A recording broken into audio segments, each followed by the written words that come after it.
Queridos e amados irmãos, gostaria de estar compartilhando aqui uma palavra do Senhor que diz aqui em Mateus capítulo de número 15, verso de número 4 em diante, que diz assim, Jesus dizendo: porque Deus ordenou o seguinte: honra teu pai e a tua mãe.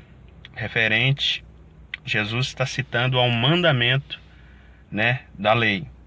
E ele diz assim, e quem maldisser a seu pai ou a sua mãe seja punido de morte. Na antiga aliança era assim: o filho que desonrasse o pai, que maldissesse o pai ou a mãe, ele era punido de morte. Versículo 5 diz assim, mas vocês, ou seja, mas vós dizeis. O que os fariseus diziam? Olha o que os fariseus diziam, se alguém disser a seu pai ou a sua mãe, é oferta ao Senhor aquilo que poderias aproveitar de mim, esse jamais honrará seu pai. Agora Jesus está explicando: esse jamais honrará seu pai ou a sua mãe, e assim invalidar-se a palavra de Deus por causa da vossa tradição. Então havia essa oferta que lá em Marcos, se eu não me engano, vai chamar de oferta corbã, Era uma oferta que os fariseus haviam inventado na época. Então os fariseus, eles diziam o seguinte: olha, se é oferta ao Senhor, aquilo que papai e mamãe poderiam aproveitar de mim, vocês não precisam de ajudar o pai de vocês não, nem a mãe de vocês. Trazem para o templo, E Jesus está explicando. Jesus explica o seguinte, esse jamais honrará seu pai ou sua mãe. E assim vocês invalidam a palavra de Deus por causa da vossa tradição. Segura nessa palavra aí, tradição, que eu vou explicar. Aí Jesus, ele diz assim: hipócritas, bem profetizou Isaías a vosso respeito, dizendo: este povo honra-me com os lábios, mas o seu coração está longe de mim. E em vão me adoram, ensinando doutrinas que são preceitos de homens. Irmãos, o que significa a palavra tradição? Eu busquei no dicionário. Ela significa o seguinte: ato ou efeito de transmitir, transferência de uma lenda, de um costume ou de um rito, etc. Então, essa tradição, ela é algo passado de geração em geração, mas não é fundamentada dentro de uma verdade absoluta. A palavra de Deus, sim, é a verdade absoluta para as nossas vidas. Por quê? Porque é a vontade de Deus revelada nas Sagradas Escrituras. Então a tradição, ela não pode ter um peso maior do que a palavra de Deus. Há tradições que são boas, mas não podem substituir a palavra de Deus. Quando eu era mais novo, eu aprendi uma tradição de que não podia misturar alimentos, abacaxi com ovo, manga com ovo. E quando eu fui dar uma pesquisada, que eu vivi muito tempo essa tradição lá em Minas, eu aprendi dos meus pais, isso passa de geração para geração. Quando eu fui pesquisar, eu descobri que isso vinha lá da escravatura, que os senhores, donos de suas terras, eles tinham muitos escravos. Então, para aqueles escravos não comerem muito, eles começaram a espalhar notícias de que determinados alimentos, quando misturados, eles faziam mal e até matavam. Então, o que acontece? Os escravos deixavam de comer esses alimentos misturados, como manga misturar com ovo, abacaxi, e aí diminuía o gasto referente ao consumo que esses escravos eles tinham nas fazendas de seus senhores. E isso se perpetuou de geração em geração, isso passou de geração em geração, isso se tornou uma tradição.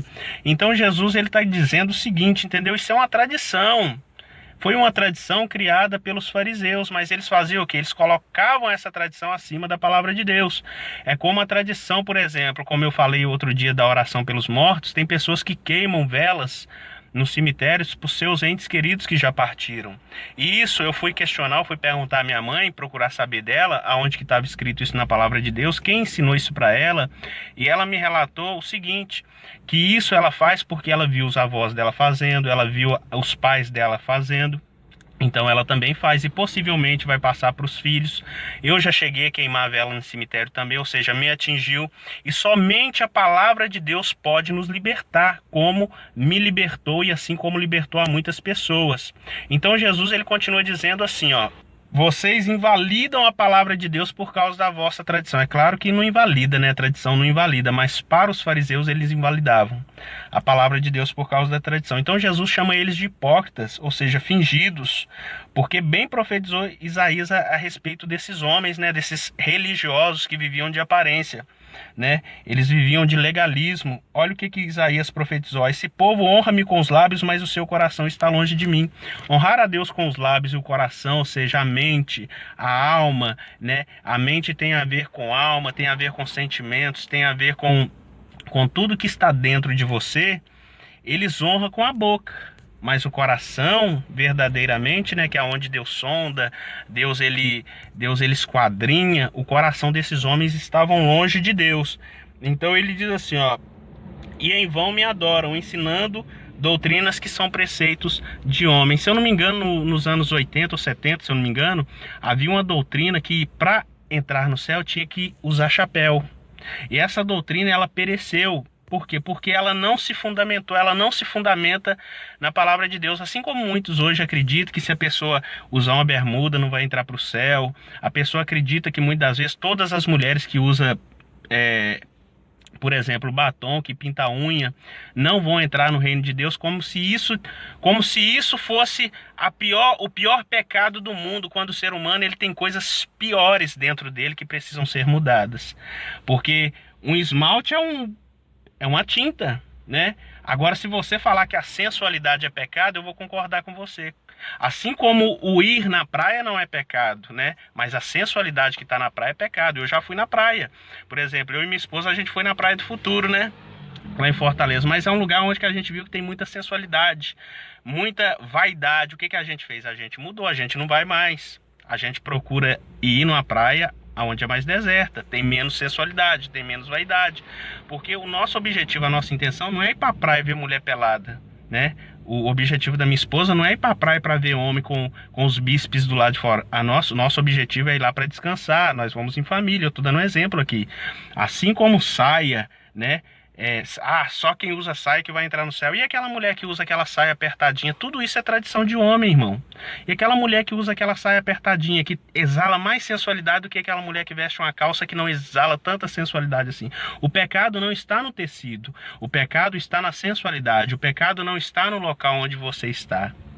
O pecado não está fundamentado naquele local onde você está. Porque, por exemplo, a praia, ali é a natureza, é o mar que Deus criou. O pecado que tem lá é a vaidade, é a sensualidade. Assim como o esmalte em si não tem pecado, o batom em si não tem pecado. O pecado é o que traz, é o que vem por trás daquilo. Então eu acho que a gente tem que pedir mais sabedoria para Deus, entendimento, para que a gente não seja guiado por homens cegos. Como Jesus ele diz, ó, se um cego vier a guiar o outro, ambos cairão no buraco, né? Engraçado que aqui vai falar lá na frente, lá embaixo, né? Os discípulos vão falar o seguinte, né?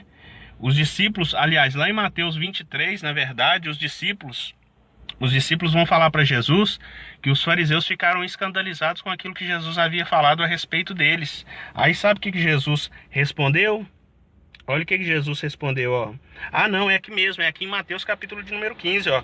Lá no versículo 12 e o 13 e o 14...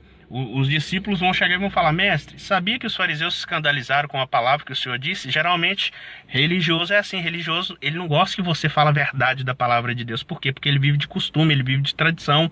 Mas aí os discípulos chegam para Jesus e falam: ó, mestre, escandalizaram com o que o senhor disse, ou seja, porque Jesus bateu forte usando a palavra de Deus. Sabe o que Jesus ele respondeu? Ele não foi lá e passou a mão na cabeça e falou: essa está certo por causa da tradição de vocês. Não. Ele falou assim para os discípulos: ó, deixai-os. Aliás, ele fala assim, ó: ele, porém, respondeu: toda planta que o meu pai não plantou será arrancada. Aí Jesus ele dá um conselho, ele fala: deixai-os. Então, eu não sou obrigado a seguir líder cego, porque Jesus diz assim, ó: deixai-os. São cegos, guias de cegos. Se um cego guiar o outro, vão cair todos os dois dentro do buraco. Então esse negócio, você tem que olhar para Jesus, irmão. Você não pode olhar para o homem. Paulo disse assim, ó: vê o meu exemplo. Ser exemplo como eu sou. Ser exemplo como eu sou. Paulo falou isso e mandou Timóteo ainda ser exemplo. Paulo falou, ó: sede meus imitadores, assim como eu sou de Cristo. Ou seja, sede meus imitadores. Ou seja, eu sou exemplo. Seja exemplo também, Timóteo. Seja exemplo. Então, esse negócio, não, tem que olhar para... Aí eu sou obrigado a ficar lá dentro da igreja seguindo um fariseu, seguindo um cego. E ele me arrastando e me levando para dentro do buraco. Nananina não, Jesus falou, deixai-os, porque são guias cegos, guias de cegos. Se um guiar o outro, vão cair todos dois dentro do buraco, né? E Jesus deixou claro, toda planta que o meu pai não plantou vai ser arrancada. Então tem muita planta, tem muito joio que está no meio do trigo, que parece crente, que fala como crente, que anda com a Bíblia debaixo do braço, parecendo um desodorante, né? Anda com a Bíblia debaixo do braço, tem todos os requisitos de uma pessoa que tem aparência de crente, né? Que o joio ele parece com o trigo, tem todos os trejeitos, né, de crente, mas na realidade, no fundo, no coração, que é aqui, ó, ele não é crente, ele só finge.